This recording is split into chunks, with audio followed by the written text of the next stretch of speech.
कारो सब जीवन में कोनो काम करल चाहते जा, कारो सब एगो ताज़ा नया शुरुआत के अनुभव करल चाहते जा, कारो सब यीशु के अपन जीवन प्रदान करल चाहते जा, या कभी सोचले बन जा कि कभी संभव हो सकेला तो हमरा साथ बना रही जा। हमार नाम केमी अटून बा और हम बाइबल के भविष्यवाणी के खुलासा करे आइल बनी। अंतर्राष्ट्रीय महामारी का उदय, कोरोना वायरस के बारे में ताज़ा खबर, वैश्विक राजनीति का ध्रुवीकरण, कुप्रबंधक और भ्रष्टाचार, आपदाओं से लगातार वृद्धि, ऑस्ट्रेलिया में झाड़ी की आग, पूरे विश्व में आने वाला संकट के एक चेतावनी बाटे। इसका क्या मतलब बटुए, भविष्य में क्या बा? बाइबल की भविष्यवाणी के खुलासा में जवाब के लिए एक यात्रा पर अंतर्राष्ट्रीय वक्ता केमी ओटमन से जुड़ी जा। पूरे विश्व में अपनी भ्रमण के बाद वह वास्तविक जीवन के संघर्ष के सामना करने के लिए आमने सामने आयल बाड़ी, लेकिन उनके बीच में उसे आशा के रहस्य मिलल बा। बाइबल की भविष्यवाणी का पूर्ण हो रहल बटुए।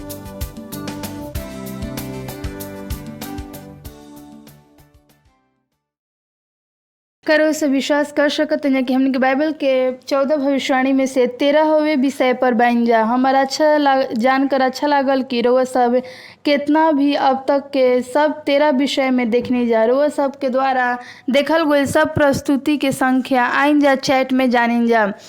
ई देखल हमनी खातिर बहुत ही मज़ेदार बा। एक रोआ सबके साथ ई शामों के बितावल हमारे एगो सौभाग्य के बात बा। कल के कार्यक्रम भविष्यवाणी के एगो रोमांचकारी अध्ययन बा।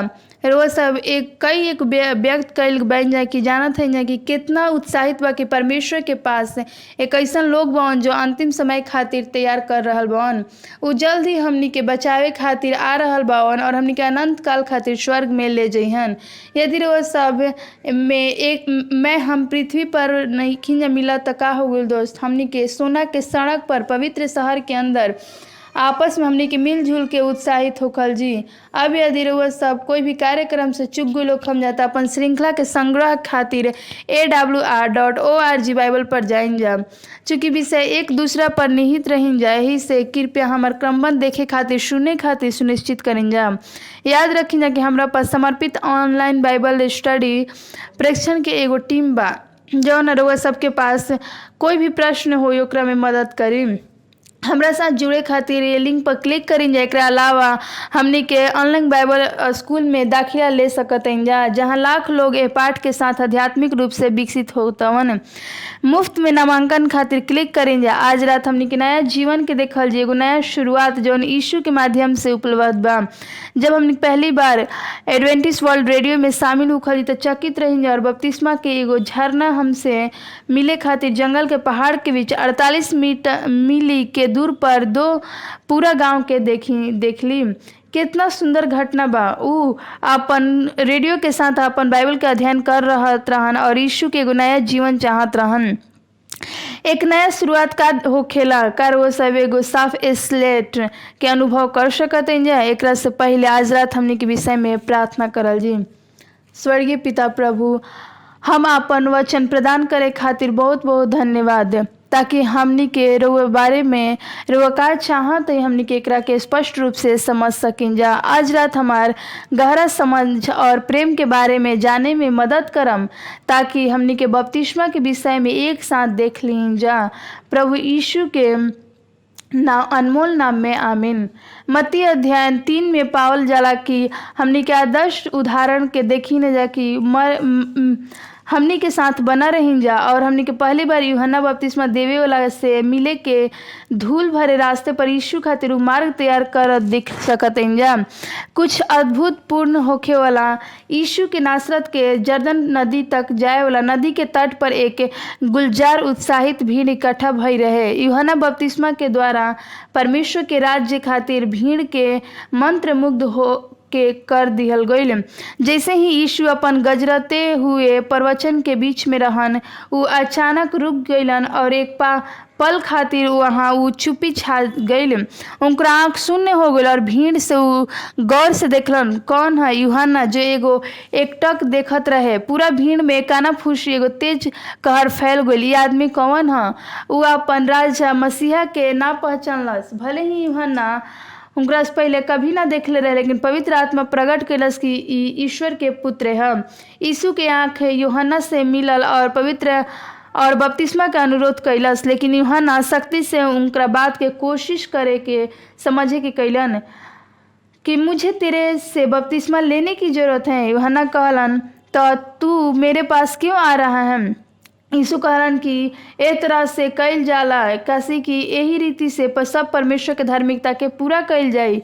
यही से यूहन्ना उनकरा से बपतिस्मा देवे के तैयार भइलन। एक राजा हो जाता और उद्धारकर्ता के जर्दन के पानी में गइलन। जैसन ही दो व्यक्ति पानी में खड़ा भइलन, हम यूहन्ना एक हाथ यीशु के पीठ पर डालन और दूसरा हाथ स्वर्ग की ओर देखते हुए कहलन। भीड़ खौफ में आयल और यीशु पानी में पूरा तरह से डुबावल गइलन। और जैसे ही यीशु पानी से बाहर अइलन, उनका सामने एगो नया और महत्वपूर्ण युग खुल गइल। वह अब एक व्यापक स्तर पर स्वीकार शुरू कैलन और जानत रहन कि उनकर जीवन नया जीवन में के संघर्ष में प्रवेश कर रहल बवन। वो अपन कपड़ा के साथ पानी के बहाव के साथ किनारा के बाहर निकलन और धूल में थोड़ा मिट्टी के पुल बना के यह तब देखलन कि आकाश खुल गइल और यूहन्ना परमेश्वर के आत्मा के एगो कबूतर के नाय उतरत देखलस और यीशु पर बैठ गइलन। लोग खामोश खड़ा होकर देखलस, मसीह की ओर देखत ही रह गइलन। उनका रूप प्रकाश के से नहाया हुआ दिखल और चेहरा अधिक ही गौरवान्वित होके रह गइल और जैसे उनके पास कभी ना कोई देखले हुई। अचानक स्वर्ग से एगो आवाज ही कहत सुनाई दिलस कि ई हमार प्रिय पुत्र है, जेकरा से हम बहुत ही खुश बानी। यूहन्ना अध्याय 1 में हमनी के देखी ना जा कि यूहन्ना बपतिस्मा देवे वाला इतना गहराई से प्रेरित होके अपन हाथ के फैला करके यीशु के इंगित करेला। देखी जा जेकरा बीच में देख रहा था कि परमेश्वर के मेमना जौन जगत के पाप के उठा लेला से आपके और हमनी खातिर घोषणा के गहन विधितीकरण प्रभाव के पूरा तरह से समझलस और सराहना के करे के असंभव कैलस। हजार सालों से मानव जाति अपन उद्धारकर्ता के प्रतीक्षा कर रहल रहन और इज़राइल रोम के तहत रह गई रहन। गंभीर उत्पन्ना के साथ उनका मसीह खातिर लालसा करत रहे और अब अचानक युग के इच्छा सब राष्ट्र के आशा उनका बीच में खड़ा भइल। बपतिस्मा मसीह जीवन के एगो महत्वपूर्ण हिस्सा है। न केवल यीशु हमनी के नमूना खातिर बपतिस्मा लेलन, लेकिन हमनी खातिर उनकर अपन लोग के बपतिस्मा देवे के एगो दृढ़ता से कहलन। बपतिस्मा यीशु के सुसमाचार के स्वीकार करे खातिर हमनी की इच्छा के प्रतीक होखेला।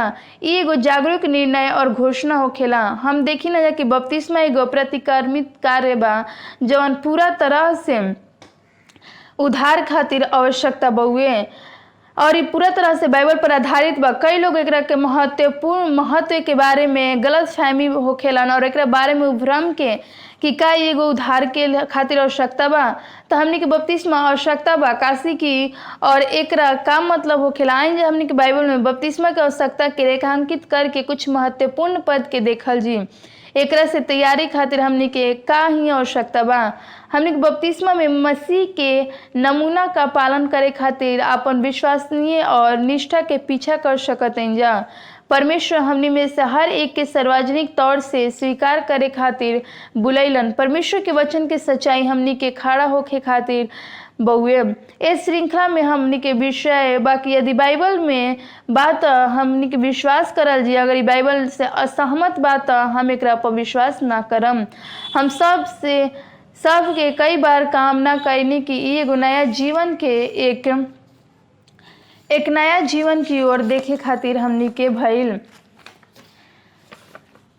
और स्वच्छ रिकॉर्ड के साथ शुरुआत कर सकिन जा। प्रकाशित वाक्य के पुस्तक बार बार ये अवसर के वर्णन करेला कि प्रकाशित वाक्य 1:5 में और यीशु मसीह की ओर से जौन विश्वासी युगनीय साक्षी और मरे हुए में से जी उठाइला में पहलौठा और पृथ्वी के राजा के हाकिम रहे, उ अनुग्रह और शांति मिलत रहे और जो हमनी से प्रेम रखेला और जेकरा से अपन लहू के द्वारा हमनी के पाप के छुड़ा लेला से।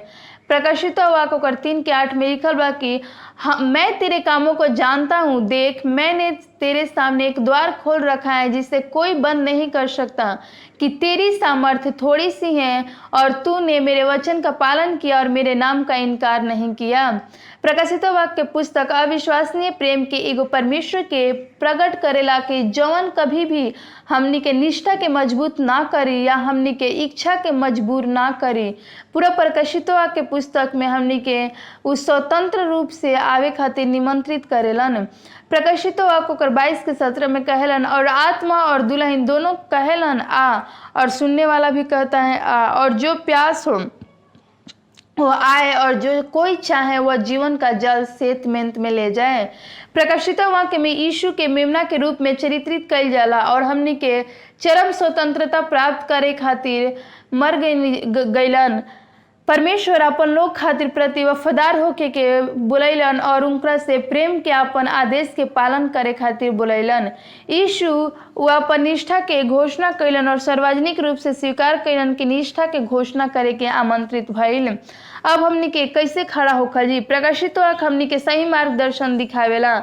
मत्ती 28:19 और 20 में कहेला, इसीलिए तुम जाकर सब जाति के लोग के चेला बनाओ और उनका के पिता पुत्र और पवित्र आत्मा के नाम से बपतिस्मा द, और उनका के सब बात जौन हम तारा के आज्ञा देले भाई मान सिखाओ, और देखो हम जगत के अंत तक सदैव तारा साथ रहम। आमीन।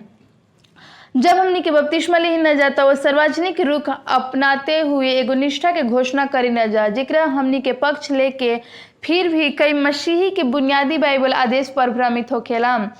बपतिस्मा कितना प्रकार के होखेला? कुछ कलीसिया बच्चा के छिड़काव करेलन, दूसरा बच्चे या छोटे बच्चे के सिर पर पानी डालेलन, और एगो संप्रदाय जैतून के तेल के द्वारा बपतिस्मा देवेलन।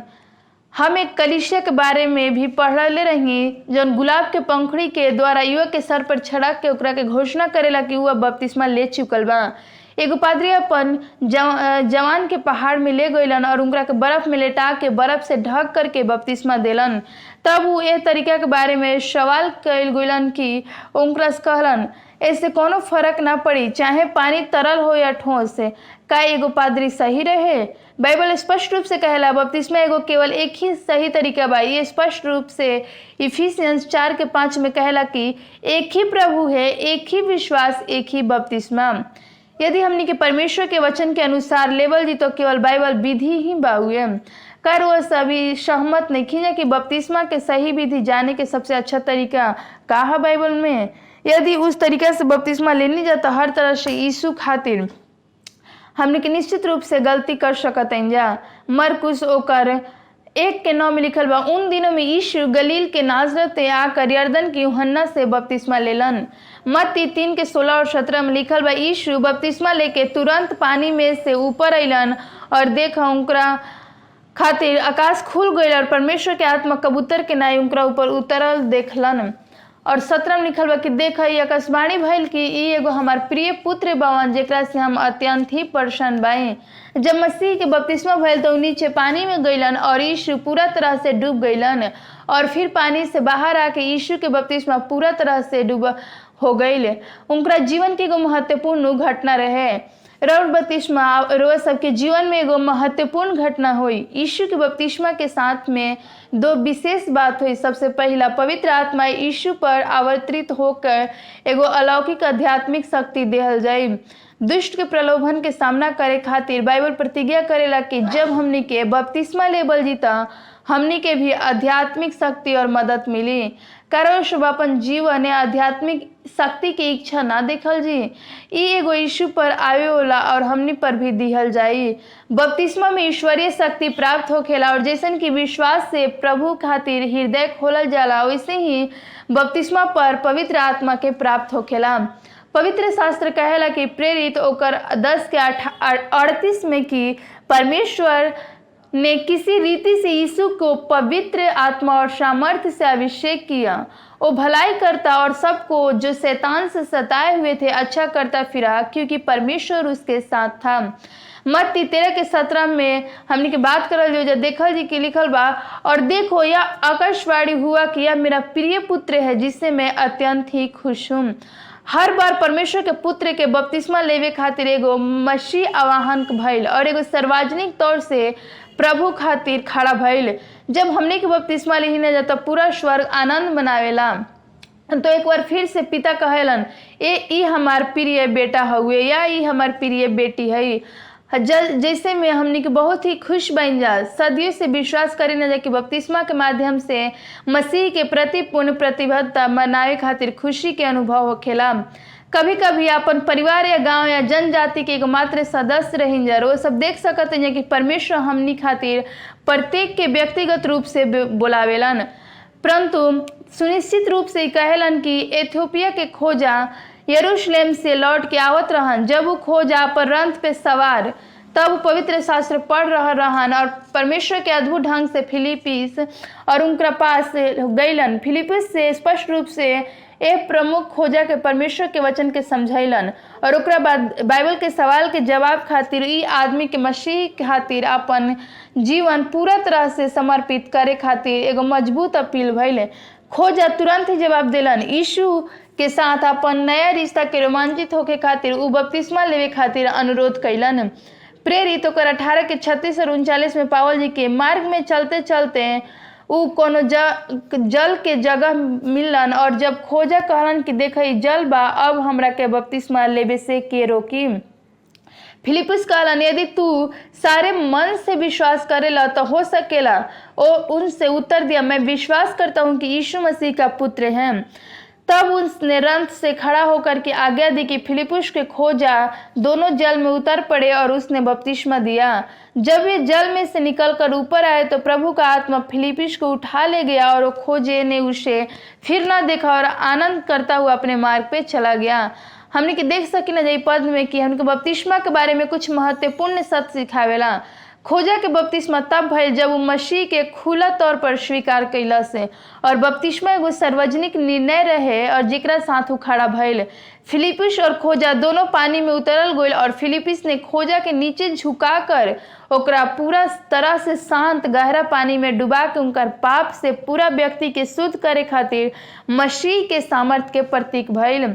व्यक्ति के पूरा डुबावल जाए चाहे काशी की संपूर्ण व्यक्ति पाप कैले रहेला और ओकर शरीर हर हिस्सा के पानी के अंदर जाए चाहेला। काशी के हमने पर हिस्सा से पाप कैल हमने के जीवन में छिड़काव के तुलना में बहुत ही अधिक पानी की आवश्यकता होखेला। हमने के पूरा तरह से शुद्ध होखल चाहते हैं तो परमेश्वर बाइबल के बपतिस्मा दिल चाहेलन पूरा तरह से डुबावल। वास्तव में बपतिस्मा शब्द के अर्थ के बारे में ना रोक सकी न जा। ग्रीक शब्द बपटिजो या बपतिस्मा का अर्थ होखेला डुबाना या पानी के अंदर डुबाना। उदाहरण खातिर यदि एगो ग्रीक महिला कपड़ा के पूरा तरह से कपड़ा के रंग बदल के इच्छा करे ले तो सिर्फ कपड़ा पर डाई के कुछ बूंद ना छिड़क सकेले बल्कि वो पानी के नीचे बुड़ाई डुबावे खातिर बपतिस्मा निश्चित रूप से प्राचीन कलीसिया के अभ्यास होखेला। पुरातन में ई कलीसिया में सदी से पावल जाला और बपतिस्मा स्थल के खुलासा करेला। प्राचीन कलीसिया में इस्तेमाल कैले गो बपतिस्मा के विधि के उजागर करेला कि ई एगो प्राचीन मसीही कलीसिया स्थल होखेला जेकरा में इफिसस के पास एगो बपतिस्मा घर जौन आधुनिक तुर्की के पश्चिम तट के पास रहेला। पुरातनविधि के इतिहासकार के अनुसार टंकी जैसा संरचनात्मक के आकार ए तथ्य के दर्शावेला कि दिन केवल व्यवसाय के डुबा कर बपतिस्मा देवल जाला। ई फिलिपी में एगो प्रारंभिक मसीही कलीसिया बा। कलीसिया के अवशेष हमने के एगो प्रारंभिक बपतिस्मा घर जहाँ नया नियम के मसीही के डुबा करके विश्वास के बपतिस्मा दिहल जाला। लेटरन के संत जॉन रोम के दूसरा सबसे बड़ा कलीसिया बा। इस संत पत्रस कैथेड्रल के बगल में रोम के सबसे प्रसिद्ध कलीसिया बा। यदि सब संकीर्ण गली से चर्च के पीछे की ओर चलम जा तो कुछ उल्लेखनीय खोज हुई। एगो सुंदर बपतिस्मा जो ने स्पष्ट रूप से दिखावेला कि रोमन कैथोलिक ने डुबा कर बपतिस्मा देले रहन। एकरा प्रथा के 13वीं शताब्दी के अंत तक जारी भइल। ई प्राचीन चर्च के बपतिस्मा देवे वाला बतावेलन कि चर्च के सैकड़ों वर्ष से डुबा कर बाइबल के बपतिस्मा के पालन होत रहेला। और यहाँ आप ही पीसा के लिनवी टावर के देख करके और सब कोई बेल टावर के परिचित होकर के जौन कोण के कारण विश्व प्रसिद्ध होखेला, लेकिन आप ही टावर खातिर कुछ पीछे की बपतिस्मा से परिचित ना हो सकेला। जहां रोमन कैथोलिक सदियों से डुबा करके बपतिस्मा के पालन करत रहन। दुनिया में सबसे उल्लेखनीय बपतिस्मा देवे वाला में से एक दक्षिण पूर्व तुर्की के गुफा के भीतर गहनता के शहर कैपेडोशिया में पावल जात रहन।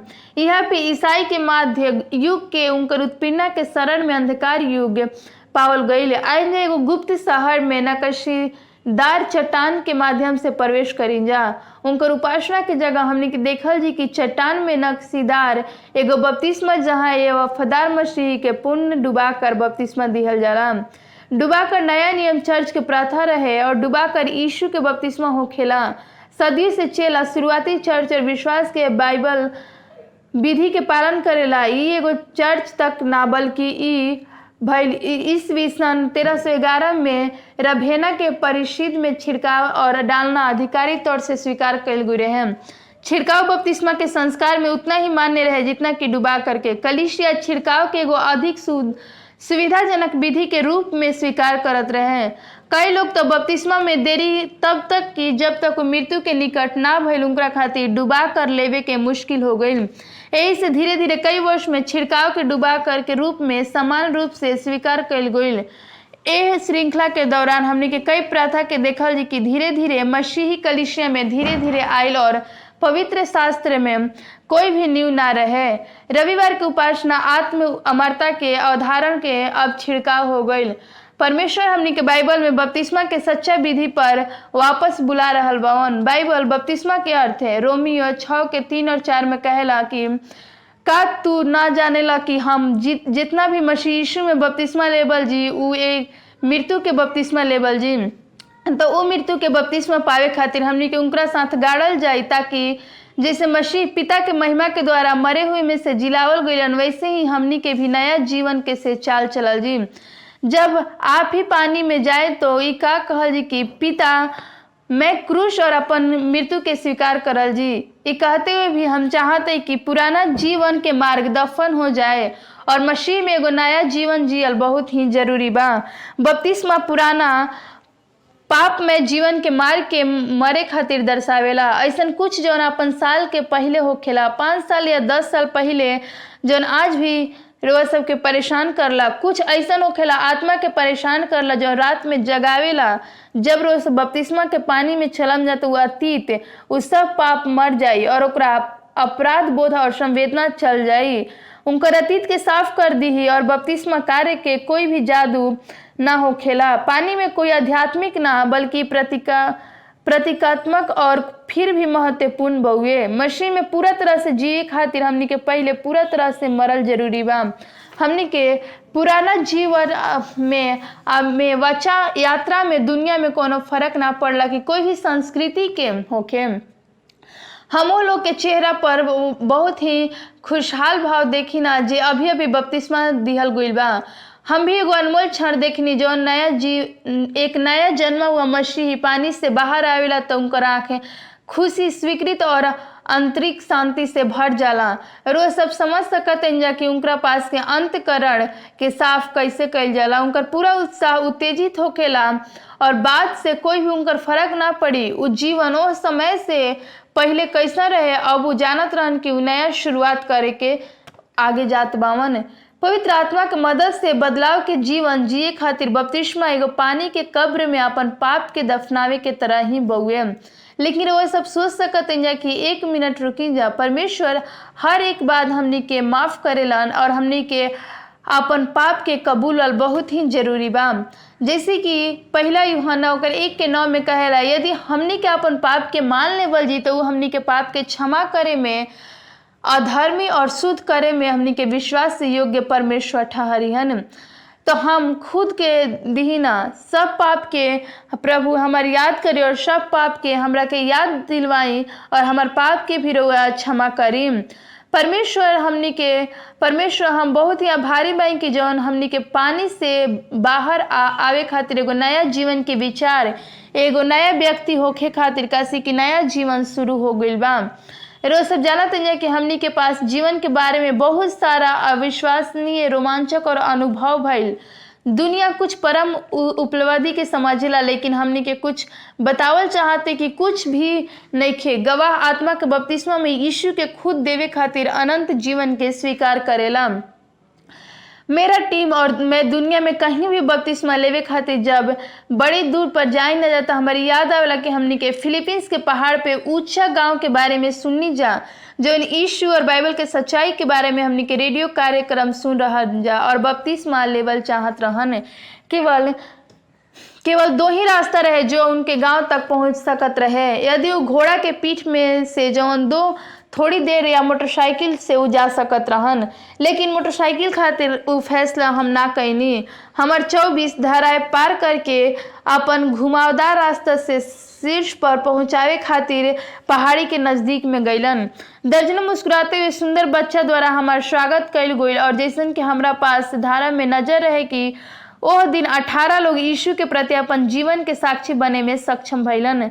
जब वो अनमोल लोग बपतिस्मा लेकर पानी से बाहर निकलन तो जीवन के नए यापन पे चले खातिर एगो पुनरुत्थान के प्रतीक भइल।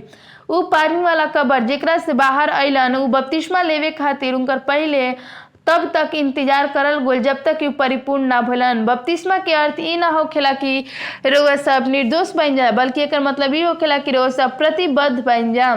यही से यदि रोज सब बपतिस्मा लेवे से हिचकिचात होखम जा तो रोज सब के लागत हो कि रोज सब इंतजार करे के जरूरत बा, जब तक परिपूर्ण ना होखम जा तब तक कभी भी बपतिस्मा मत लेम जा। बपतिस्मा परमेश्वर के प्रति अपन प्रतिबद्धता और मार्ग पे चले खातिर अपन निर्णय के दर्शावेला। बपतिस्मा मसीह के जीवन के अंत ना बल्कि इस फिर से शुरुआत होखेला।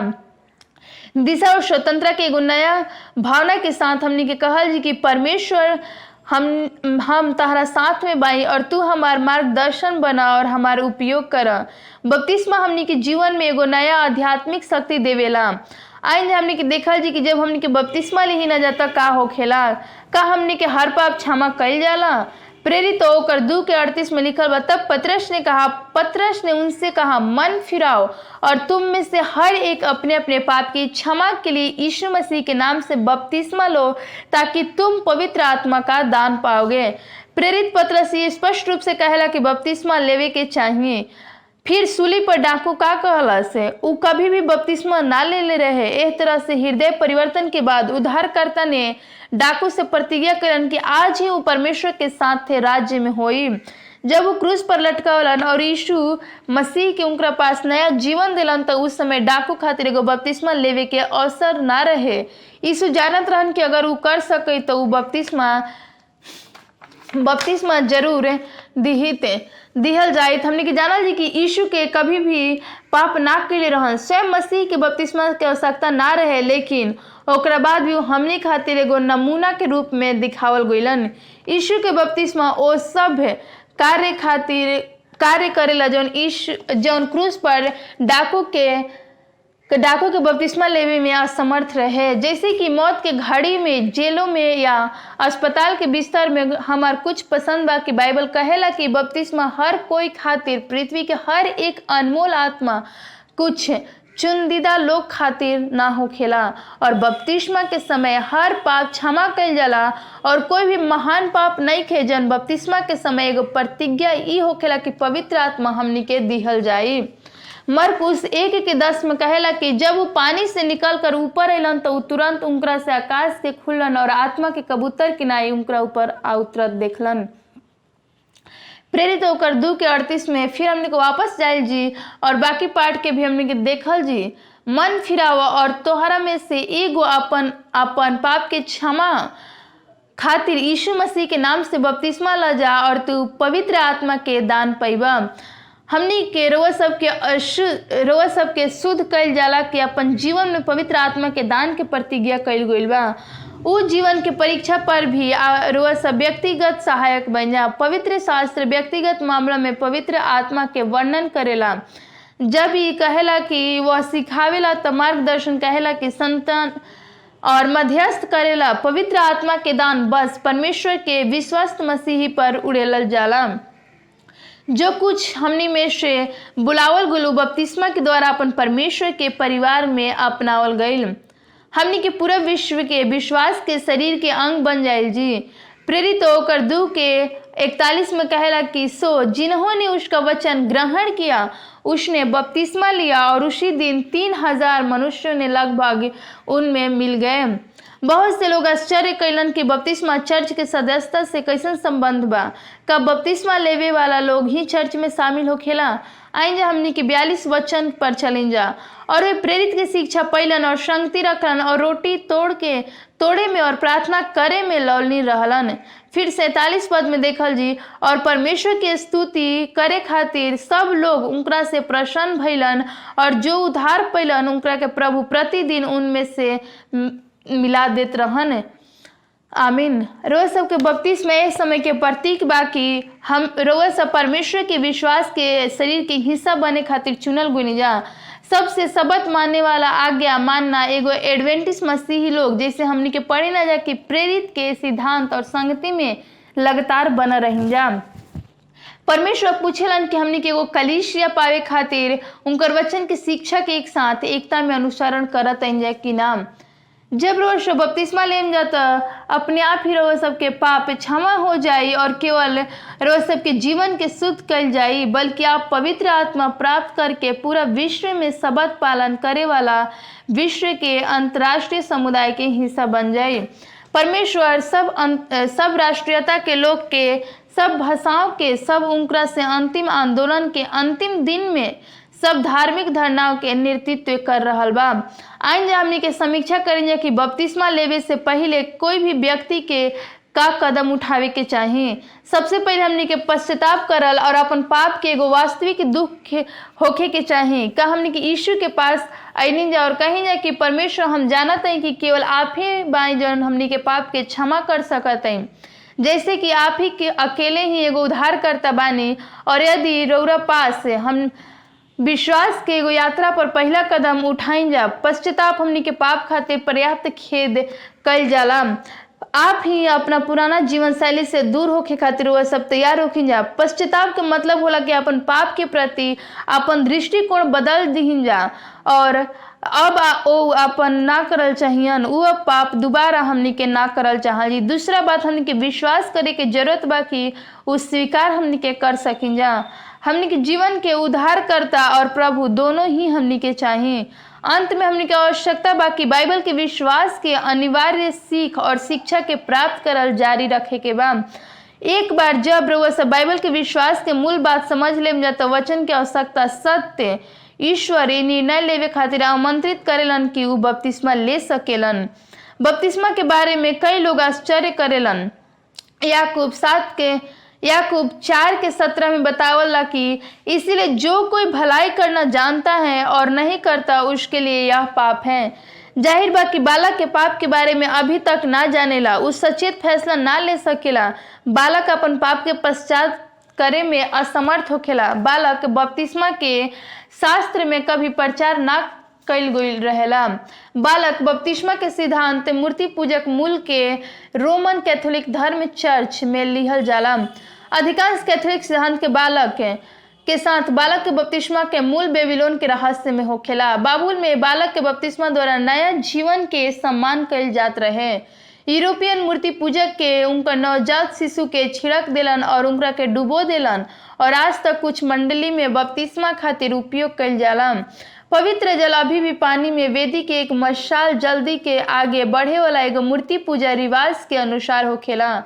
बालक बपतिस्मा शुरुआत करे के बाद रोमन कैथोलिक चर्च या बपतिस्मा लेवे वाला व्यवसाय के साथ जमकर विरोध कैलन, यहाँ तक कि निम्नलिखित आदेश पर भी जारी कैलन। रोमन की इतिहास पृष्ठ 510 में हवाला देते हुए कहेला कि अवगत करेला कि व्यवसाय के बपतिस्मा लेवे के चाहिए। प्रस्तुति के श्रृंखला के दौरान हमने के परमेश्वर के वचन से नई सच्चाई सीखी जी। फिर समय आगल बा कि यीशु बाइबल के बपतिस्मा में हर हाल के पालन करेलन। लेकिन का हो अगर वह सब बपतिस्मा ले चुकल बन जाता, का रउआ सब के दोबारा बपतिस्मा लेवे के जरूरत बा? बाइबल में एगो उदाहरण देवेला कि जब लोग के फिर से बपतिस्मा दिहल जाई तो ये बा कि प्रेरित पौलुस इफिसियंस के ऊपर तट में प्रचार कर रहन और लोग एक समूह के ओकरा पास अइलन। प्रेरित होकर 19 के 2 से 5 में वर्णन कइल बा कि पौलुस उनसे कहा क्या तुमने विश्वास करते समय पवित्र आत्मा पाया? उन्होंने उससे कहा हमने तो पवित्र आत्मा की चर्चा भी नहीं सुनी। उसने उससे कहा तो फिर तुम किसकी बपतिस्मा लिए? उन्होंने कहा यूहन्ना का बपतिस्मा। पौलुस ने कहा यूहन्ना ने यह कहकर मन फिराव का बपतिस्मा दिया था कि जो मेरे बाद आने वाला है उस पर अर्थात यीशु पर विश्वास कर और ई सुनकर वो प्रभु यीशु के नाम के बपतिस्मा लेलन। पौलुस उनका के अधिक पूरा तरह से निर्देश देलन और हालांकि वो एक बार पहले से ही डूबकर बपतिस्मा ले चुके रहे, पौलुस उनका के फिर से बपतिस्मा देलन। वो परमेश्वर के वचन के सब ज्योति में चलल चाहत रहन और पुनः बपतिस्मा पर विचार करे कि 2 कारण होखेला। यदि एक बार बपतिस्मा ले चुकल बन जाता एक व्यक्ति के पुनः बपतिस्मा लेवे के इच्छा हो सकेला, लेकिन उनका के अपन जीवन मसीह के साथ छोड़ देवे के होई। वो ईश्वर से दूर भटक गइल, लेकिन अब उनकर पास लौटे के खातिर समय आयल तो हर बार जब पाप कैलन तो दोबारा बपतिस्मा ना दिहल जाई। काशी कि आपन ऐसन कैलन कि लोग बपतिस्मा हौदी में बहुत समय बितावेला, लेकिन अगर आप जानबूझकर मसीह के पीछे मोड़ल जी तो उ डूब कर बपतिस्मा के मतलब पुराना जीवन के रास्ता जौन मृत्यु के प्रतीक बा और नया मार्ग के पुनरुत्थान होई। का परमेश्वर आज रात हमने के हृदय के छू रहल बावन। हो सकेला कि रउआ सब वर्षों से भटक गइल हम जा, हो सकेला कि रउआ सब पीछे हट गइल हम जा या खो गइल हम जा। यीशु रउआ सब के पास लौटे खातिर तैयार बावन। उनकर भुजाएं खुला बा। जब हमनी के दुनिया के चारों ओर देखल जी तो वो हमनी के चीन के दिखावेलन और वो दुनिया में बढ़ रहल यीशु उनकरा के लोग जल्दी ही वापस आवे के तैयार कर रहल बावन। फिर बपतिस्मा लेवे खातिर हमनी के इच्छा हो सकेला वो मसीह जौन परमेश्वर के वचन के नई सच्चाई के खोज रहल बा आज्ञा पालन करे वाला लोग के हिस्सा बनने की इच्छा करेला। ऐसन मसीह जौन यीशु के पूरा हृदय से इतना प्यार करेला, जब वो बाइबल के अध्ययन करियन तो नया सत्य सिखावे खातिर यूहन्ना के शिष्य ने कैलन कि वो नया सत्य के जोड़लन और पहले से ही मनलन। रोआ सब पुनः बपतिस्मा लेवे की इच्छा कर सकत जाए। अगर यदि रोआ सब की इच्छा बात तो फिर से बपतिस्मा लेवे में खातिर बाइबल से एगो मिसाल बा। यदि रोआ सब एगो मसीही बन जा तो पानी में से जाए से और जो रोआ पूर्व मसीही अनुभव से इनकार ना कहीं जाता, जब यूहन्ना के शिष्य से फिर से बपतिस्मा लिहल जाए तो परमेश्वर के साथ पहला जीवन से इनकार ना कइल जी। बपतिस्मा कितना महत्वपूर्ण होखेला। निकोदेमुस में यीशु के रात में खोजते हुए अइलन और हमनी के पता होके चाहिए कि बपतिस्मा इतना महत्वपूर्ण होखेला कि हमनी के यूहन्ना 3:5 में बतावल जाला कि यीशु उत्तर दिलन कि हम तारा से सच सच कही ना, जब तक कोनो मनुष्य जल और आत्मा से ना जन्मी तब तक वो परमेश्वर के राज्य में प्रवेश ना कर सकेला। यीशु कहलन कि उद्धार खातिर जल के बपतिस्मा आवश्यक बा। क्रूस जवन यीशु के अनमोल क्रूस महत्व बा ओकर उल्लेखनीय नया नियम में 28 बार कइल गइल बा, जबकि बपतिस्मा के उल्लेख 100 से भी अधिक बार कइल गइल बा। कोई भी एकरा के गैर जरूरी ना मान सकेला। बदलाव एगो व्यक्ति में परिवर्तन बहुत ही निर्णायक और महत्वपूर्ण होगी। यीशु मानवीय जरूरत के जानेलन कि वो जानते हुए भी फिर से शुरुआत के बिंदु के आवश्यकता होखेला। घटना के तारीख महत्वपूर्ण होखेला और हमनी के ओकरा पर वापस देख सकी न जा। एक शादी समारोह के साथ भी ऐसा ही होखेला। ओ तारीख निर्धारित कइल जाला और जीवन साथी के साथ हमनी के नया जीवन के शुरुआत होखेला। वैसे ही प्रेम और भक्ति और एगो सार्वजनिक प्रतिबद्धता बनत रही। बाइबल मरकुस 16:16 में कहला जो कोई विश्वास करी और बपतिस्मा लिही ओकर उद्धार होई, परंतु जो विश्वास ना करी वो दोषी ठहरावल जाए। बाइबल हमनी के सुरक्षित और सुनिश्चित मार्गदर्शन और उनका के माध्यम से हमनी के उद्धारकर्ता यीशु के नकदमश पर चले खातिर दिखावेला। इस सुसमाचार पर विश्वास करेला कि पर्याप्त बा कि हमनी के आवश्यक जिए के चाहिए। 2 कुरिन्थियों 6:2 में कहला क्योंकि वह तो कहता है कि अपनी प्रसन्नता के समय मैंने तेरी सहायता की, देखो अब भी उद्धार का दिन है। रोज सबके इंतजार करे के कोनो जरूरत नहीं के। जब यीशु अपन हृदय में अपन प्रतिबद्धता के छाप लगावे के दिन आई। प्रेरित होकर 22 के 16 में कहला, अब देर क्यों हो रहा है, उठ बपतिस्मा ले और उनका नाम लेकर अपने पाप को धो डाल। यीशु खड़ा होके खातिर मित्र पूरा स्वर्ग प्रतीक्षा कर रहल बा। बपतिस्मा एगो व्यक्ति के मसीह के साथ जुड़ल जाला। गलातियन ओकर 3 के 27 में कहला कि तुम में से जितनों ने मसीह में बपतिस्मा लिया वो मसीह को पहन लिया। बपतिस्मा एगो मसीही खातिर उतना ही आवश्यकता बा जितना कि विवाहित जीवन खातिर शादी। यदि दोनों सार्थक होके दोनों संस्कार गहरे प्रेम और पुण्य समक्ष पर आधारित होके के चाहिए। बपतिस्मा लेवे से इनकार करेला मसीह के साथ एकजुट होके से इनकार करेला। बपतिस्मा यीशु के साथ हमनी के संबंध के सार्वजनिक घोषणा करेला। दूसरा कुरिन्थियों 5 के 17 में कहेला कि सो यदि कोई मसीह में है तो वह नया सृष्टि है और पुरानी बातें बीत गई, देख सब कुछ अब नया हो गई। कर वो सब नया जीवन बितावल चाहते जा। कर वो सब अपन हृदय में यीशु की ओर आकर्षित होखल चाहते जा। कर वो सब आपन नंबर एगो प्राथमिकता बनल चाहते जा। कर वो सब परमेश्वर के, हाँ परमेश्वर मैं आपके लिए एक निर्णय करना चाहता हूँ। हमनी के बाइबल के बपतिस्मा के सब प्रकार के अनुसरण करल चाहते जा। कार वो सब वापस पकड़ ले चाहते जा। कार वो सब प्रतिबद्धता के बने से डरते जा। कार वो सब निर्णय के कीमत से डरते जा। यदि वो सब सोच रहा जा कि निर्णय की कीमत बहुत अधिक हुई तो ई हमनी खातिर बहुत ही अधिक लागत आई। हमनी के साथ एगो कहानी, हम वो सबके साथ एगो कहानी साझा करल चाहते हैं जेकरा से हमनी के उत्तर और दक्षिण कोरिया के बीच DMZ के सीमा पर फिल्माया रहत रहन। उत्तर कोरिया और चीन के सीमा पर एक नदी और उत्तर कोरिया के लोग चीन के बचावे खातिर यह नदी के तैरने के कोशिश कैलन। उत्तर कोरिया में 3 कड़ा नियम रहे। अगर कोई एक बार बच गए तो वो पकड़ा जात रहे और वापस भेज दिहल जात रहे और कैद कर लिहल जात रहे। दूसरा बार अगर कोई कड़ा सजा दिल जात रहे तो वो तीसरा बार पकड़ा जाए तो उनकरा के मार दिहल जात रहे।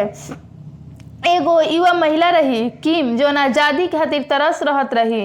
वो मंगोलिया भागल चाहत रही ताकि वो दक्षिण कोरिया में अपन रास्ता बना सकस और उनकर परिवार के मदद खातिर वापस भेजे के पैसा कमाए के योजना बनैली।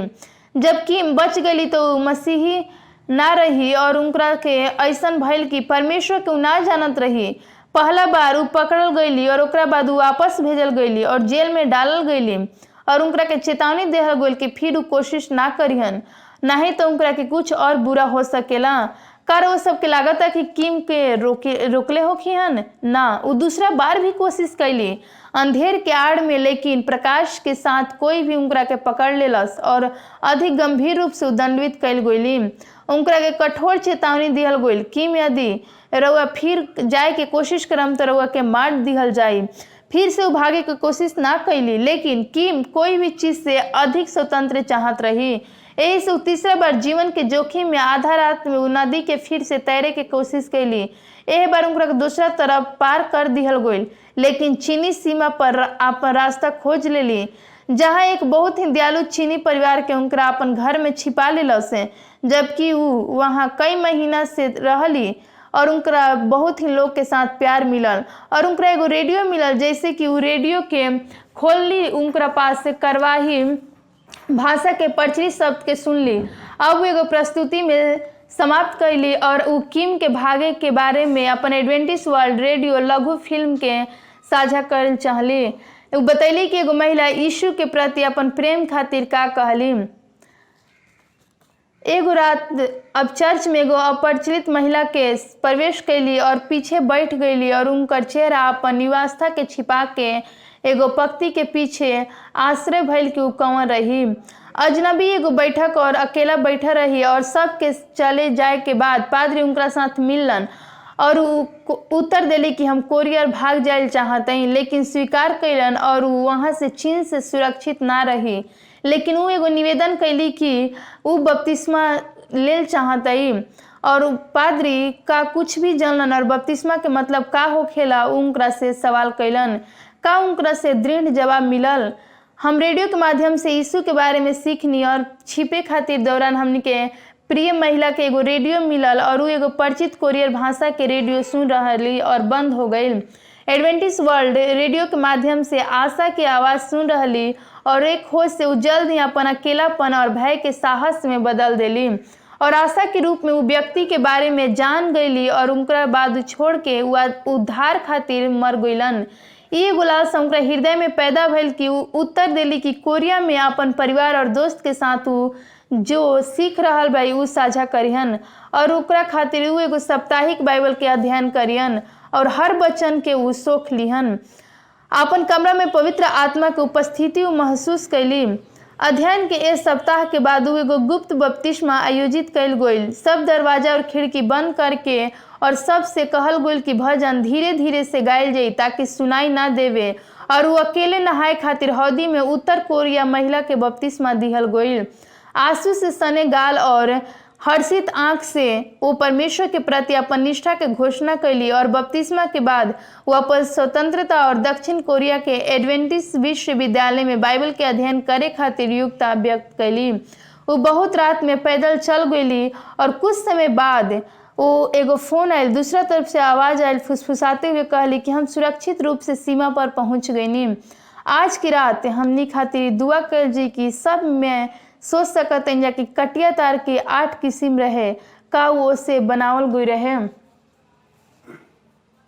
दुर्भाग्य से वह उस रात सीमा पार ना कैली, लेकिन चीनी सैनिक द्वारा पावल गईली जिसने उसे उन्हें जन्म स्थान पर वापस भेज दिहल गईल जहां उसे मार दिहल गईल। इस समाचार पाकर हम बहुत ही खुश भइनी और हम हर्षित आंख के फिर कभी भी देखे ना पैनी। ये हमारी याद भइल कि हमरा से का कहली। भले ही उनकरा के पकड़वा दिहल गईल लेकिन उधार के आशा के साथ मर गईली। उनकरा के स्वतंत्र मांगी और जो कुछ उत्तर कोरिया सैनिक के महसूस ना भइल सच्चा स्वतंत्रता यीशु में उनकर मिल गईल और कोई भी उनकरा से ना ले सकेला। किम के तरह कई अन्य लोग भी बावन जौन आज राते पूरा दुनिया में स्वतंत्रता के मांग कर रहल बावन। कार वो सब ओकरा के जाने खातिर एक होखम जा का यीशु के अपन दिल देवल चाहते जा और उनकरा के दावा करें जा कि हमनी के एगो व्यक्तिगत उद्धारकर्ता के रूप में कीमत के परवाह कैलनी जा। का बपतिस्मा लेवे खातिर बारे में वो सब सोचते जा। का पवित्र आत्मा वो सब के साथ दिल में काम कर रहल बा। का वो सबके विचार हमनी के साथ भरल बा। का यदि हाँ तो परमेश्वर उनकरा के साथ हमनी के साथ होखा से आइन जे हमनी के कदम उठावल जी। का ई हमनी के अपन इच्छा होई कि हमनी के यीशु हम एगो सार्वजनिक रूप से खड़ा होखल चाहते हैं। हम दुनिया में भर के लाखों लोग के हिस्सा बनल चाहते हैं जेकरा से पहले ही अपन फैसला ले लिहल जाई। इ निर्णय लेवे के समय बा दोस्त। शायद रोज सब फिसल गई होखम जा लेकिन परमेश्वर फिर से वापस बुलावत बावन और ये हमनी के निर्णय लेवे के समय बा। परमेश्वर में हमनी के बपतिस्मा लेवे के चाहिए। हम चाहते हैं कि हमनी के सब कोई के पाप क्षमा हो सके। आज हमनी के एक साथ प्रार्थना करल जी। स्वर्गीय पिता, आज रात अपन दोस्त अपन दोनों हाथ के फैला के रुआ पास हम आवत हैं और आत्मसमर्पण करे खातिर शैली खातिर हम प्रार्थना करे में अगुवाई करत हैं कि जवन घर के ओर जाए ओला हो सकेला वो पवित्र आत्मा अभी भी हमनी के दिल पर शक्तिशाली के रूप में काम करे, जैसे कि हमनी के अपन जीवन के रुआ तक पहुंच सकें जा और बपतिस्मा के साफ सुथरा लहर के माध्यम से अपन अनुसरण करे खातिर एगो सत्य खातिर खड़ा हो सकें जा और संघर्ष कर सकें जा। काशी कि अपन परिवार या समुदाय में केवल एक ही हो सकेला। परमेश्वर हमनी के सब विशेष ध्यान दे से और एक ज्ञान के साथ समानता दे से रोआ रक्षा करी और रोआ प्रदान करी कि वो स्वर्गदूत के छावनी के साथ घेर लें। हम जानते हैं कि स्वर्ग के सब जन और लोग पर खुश रही और उनका के आज रात चुन ली। सब सारा ब्रह्मांड के यीशु के नाम के धन्य हो और यीशु के पवित्र नाम में आमीन।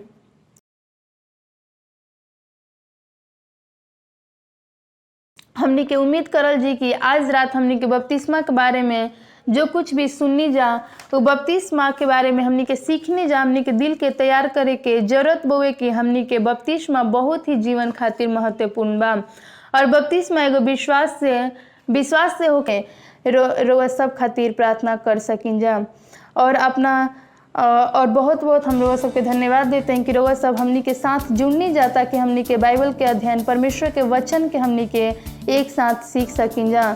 परमेश्वर रउआ सबके फिर से एक साथ आशीष देवे और कल रात हमनी के फिर से वापस मिलल जी और हमनी के अंतिम खुला बाइबल भविष्यवाणी के प्रस्तुति खातिर जेकर शीर्षक हुई महान विवाद, ओकरा में हमनी खातिर कल देखल जी। और कल के अंतिम भविष्यवाणी में हमनी के एक साथ फिर से हम आशा करत हैं कि हमनी के जुड़ल जी। और वह सब कल के वो अंतिम भविष्यवाणी महान विवाद में वह सब के हम आज से ही स्वागत करत हैं ताकि कल हमनी के एक साथ मिल के ओकरा वो पाठ के परमेश्वर के वचन के हमनी के सीख सकल जी। ये उहे हुई जेकरा से व्यक्तिगत रूप से हमनी के जीवन बदल जाए। परमेश्वर के रास्ता चुनी जा। सब कोई के शुभ रात्रि।